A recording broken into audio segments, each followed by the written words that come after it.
Berjumpa lagi dengan Atika di sini di mata kuliah Hukum Bisnis. Pada sesi kali ini, kita akan belajar tentang kepailitan dan PKPU atau penundaan kewajiban pembayaran utang.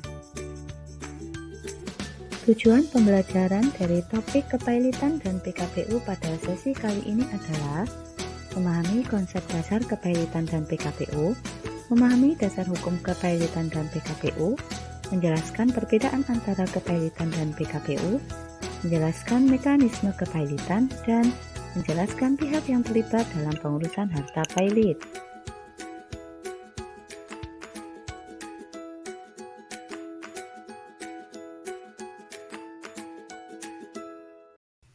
Teman-teman, pada zaman sekarang ini, para pelaku usaha baik perorangan ataupun perusahaan seringkali melakukan perjanjian utang piutang dengan pihak lain. Hal ini bertujuan untuk memperoleh tambahan modal demi keberlangsungan usaha. Atas perjanjian ini, tidak jarang pihak yang berutang atau debitor tidak mampu melunasi utang-utangnya. Alternatif solusi yang ada adalah melalui kepailitan dan PKPU. Kepailitan dan PKPU dapat dipilih karena keduanya merupakan upaya untuk menyelesaikan hak dan kewajiban kreditor serta debitor dengan efisien, efektif, dan adil secara proporsional. Bagi debitor, kepailitan dan PKPU merupakan tanda itikat baik, sehingga debitor diberikan kesempatan untuk melaksanakan kewajibannya dengan memperhatikan kemampuannya. Bagi kreditor, dalam PKPU, hak-hak kreditor lebih terjamin karena dapat terhindar dari perebutan harta atau aset debitor, khususnya bagi para kreditor yang tidak memiliki jaminan khusus. Hal ini mengingat bahwa prinsip dari PKPU adalah membagi utang-utang debitor secara proporsional. Nah, jadi teman-teman, mari kita bahas lebih dalam lagi mengenai kepailitan dan PKPU. Sebelumnya, adakah yang sudah mengetahui apa itu kepailitan? Apa itu PKPU? Jika ada yang belum tahu, yuk simak informasi berikut ini. Kepailitan merupakan sita umum atas kekayaan debitor pailit yang pengurusan dan pemberesannya dilakukan oleh kurator di bawah pengawasan hakim pengawas. Sedangkan pailit merupakan suatu usaha bersama dalam rangka mendapatkan pembayaran bagi seluruh kreditor secara adil dan tertib. Pailit berbeda dengan bangkrut. Pada perusahaan yang mengalami pailit, kondisi keuangan perusahaan belum tentu buruk. Bisa saja perusahaan tersebut masih sehat keuangannya dan masih beroperasi secara normal. Hanya saja memang terdapat utang yang telah jatuh tempo namun tidak dibayar atau belum dibayar oleh perusahaan. Lain halnya dengan bangkrut. Bangkrut biasanya terjadi pada perusahaan dengan kondisi keuangan yang sudah tidak sehat, sehingga tidak mampu lagi membiayai kegiatan operasional perusahaan. Di sisi lain, PKPU merupakan penyelesaian utang piutang dengan tujuan untuk mengadakan rencana perdamaian yang meliputi tawaran pembayaran sebagian atau seluruh utang kepada kreditor. Dengan kata lain, PKPU adalah waktu dan upaya yang diberikan oleh undang-undang kepada debitor untuk merestrukturisasi utangnya kepada para kreditornya. Harapan dari PKPU ini adalah tercapainya perdamaian antara kreditor dan debitor. Debitor akan memberikan proposal penawaran kepada para kreditor. Nah, setelah teman-teman mengetahui apa itu kepailitan dan PKPU, selanjutnya adalah apa sih dasar hukum dari kepailitan dan PKPU? Adakah undang-undang yang mengaturnya? Kepailitan dan PKPU diatur dalam Undang-Undang Nomor 37 Tahun 2004 tentang kepailitan dan penundaan kewajiban pembayaran utang. Undang-undang ini merupakan perubahan atas Undang-Undang Nomor 4 Tahun 1998. Undang-Undang Nomor 37 Tahun 2004 diterbitkan atas dasar beberapa asas, yakni keseimbangan, kelangsungan usaha, keadilan, dan integrasi. Asas keseimbangan bahwa Terdapat ketentuan yang dapat mencegah penyalahgunaan pranata dan lembaga kepailitan, baik oleh debitor maupun kreditor yang tidak jujur dan tidak beriktikat baik. Asas kelangsungan usaha, bahwa ada ketentuan yang memungkinkan debitor yang prospektif tetap berlangsung usahanya. Asas keadilan, bahwa ketentuan kepailitan dapat memenuhi rasa keadilan bagi seluruh pihak yang berkepentingan. Asas integrasi, bahwa sistem hukum formil dan material merupakan satu kesatuan yang utuh dari sistem hukum perdata dan hukum acara perdata nasional. Teman-teman, kira-kira apa ya bedanya kepailitan dan PKPU? Ayo kita bahas bersama. Berikut adalah beberapa perbedaan antara kepailitan dan PKPU. Dalam aspek pelunasan, kepailitan berfokus pada bagaimana cara agar seluruh utang dapat terbayarkan dengan menjual semua aset yang dimiliki oleh debitor. Pembayaran dilakukan secara serentak setelah semua aset berhasil dilikuidasi atau dieksekusi. Dalam PKPU, aset tidak ada yang dijual. Usaha debitor tetap berjalan, hanya saja dilakukan restrukturisasi utang. Pelunasan bergantung pada proposal perdamaian PKPU. Pembayaran kepada kreditor A dapat berbeda waktu pembayarannya dengan kreditor B.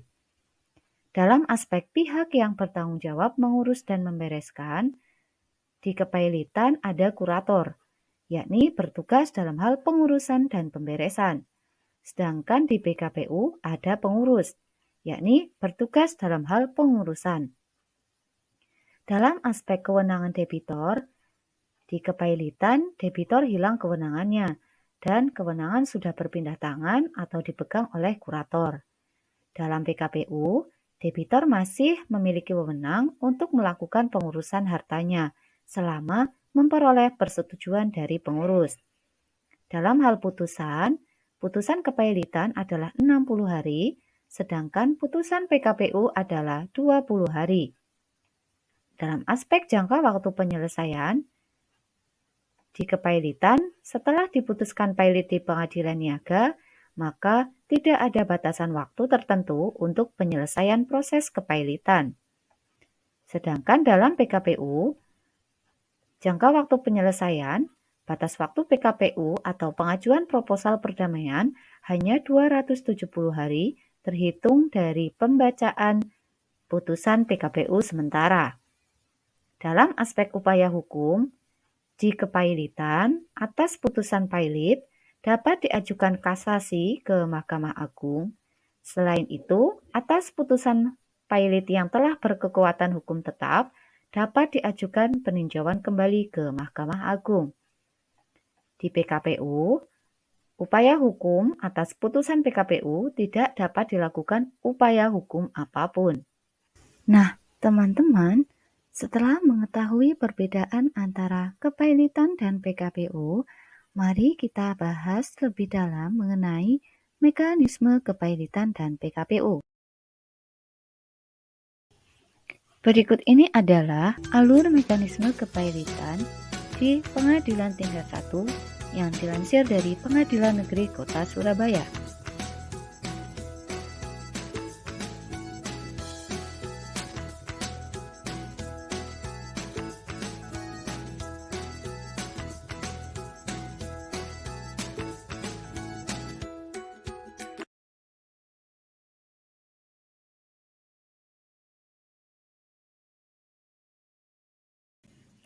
Nah, teman-teman, jika terdapat keberatan atas putusan kepailitan di tingkat pengadilan tingkat 1, maka dapat dilakukan pengajuan kasasi ke Mahkamah Agung.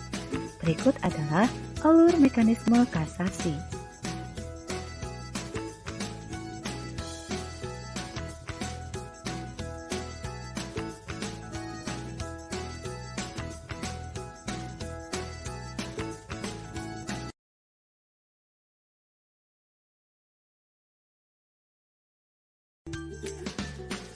Nah, teman-teman, jika salah satu pihak merasa belum puas dan keberatan atas putusan kepailitan di tingkat kasasi, maka dapat dilakukan upaya hukum yang terakhir, yakni peninjauan kembali. Berikut adalah mekanisme peninjauan kembali.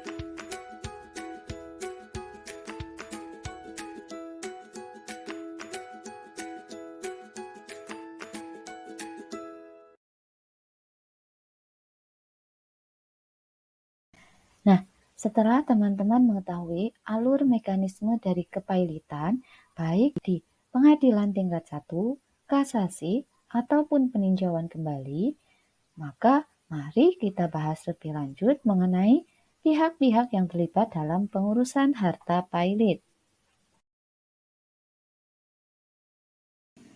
Pihak yang pertama adalah hakim pengawas. Hakim pengawas adalah hakim yang diangkat oleh pengadilan untuk mengawasi pengurusan dan pemberesan harta pailit. Hakim pengawas ini berwenang untuk mendengar keterangan saksi atau memerintahkan penyelidikan oleh para ahli dalam rangka mendapatkan kejelasan tentang segala sesuatu yang berkaitan dengan kepailitan. Atas semua putusan hakim pengawas, dalam waktu 5 hari setelah ketetapan dibuat, dapat diajukan permohonan banding ke pengadilan, kecuali putusan dalam hal tertentu. Yang kedua adalah kurator. Kurator merupakan pihak yang bertugas dalam pengurusan dan atau pemberesan harta pailit. Saat melaksanakan tugasnya, kurator tidak harus mendapat persetujuan ataupun menyampaikan pemberitahuan kepada debitor. Kurator diperkenankan untuk melakukan pinjaman dari pihak ketiga dalam rangka untuk meningkatkan nilai harta pailit debitor. Pihak yang dapat menjadi kurator adalah orang perorangan berdomisili di Indonesia memiliki keahlian khusus dalam mengurus dan atau membereskan harta pailit, serta terdaftar di kementerian yang lingkup tugas dan tanggung jawabnya di bidang hukum dan peraturan perundang-undangan.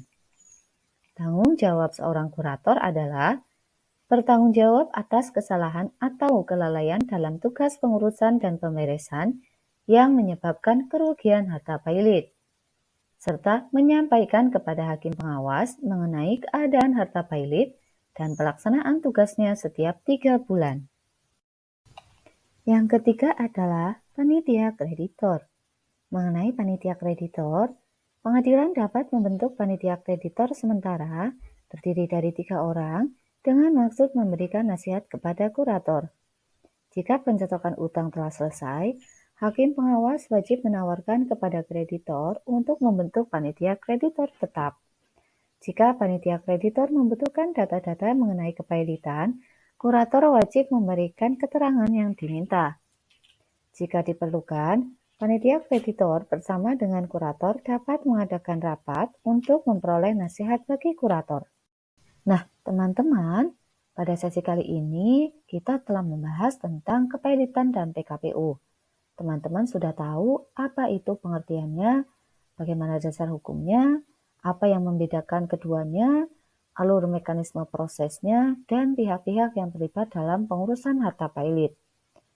Jadi dapat kita simpulkan bahwa jika kita terlibat utang piutang, baik sebagai debitur ataupun kreditor, atas utang piutang yang telah jatuh tempo tersebut, dapat dilakukan permohonan kepailitan ataupun PKPU ke pengadilan niaga. Jika keberatan dengan putusan kepailitan, maka dapat dilakukan upaya hukum kasasi dan peninjauan kembali. Namun, jika gugatan kita adalah PKPU dan permohonan tidak dikabulkan, maka tidak dapat dilakukan upaya hukum apapun. Mungkin cukup sekian untuk sesi kali ini. Saya Atika undur diri. Sampai jumpa di sesi-sesi selanjutnya.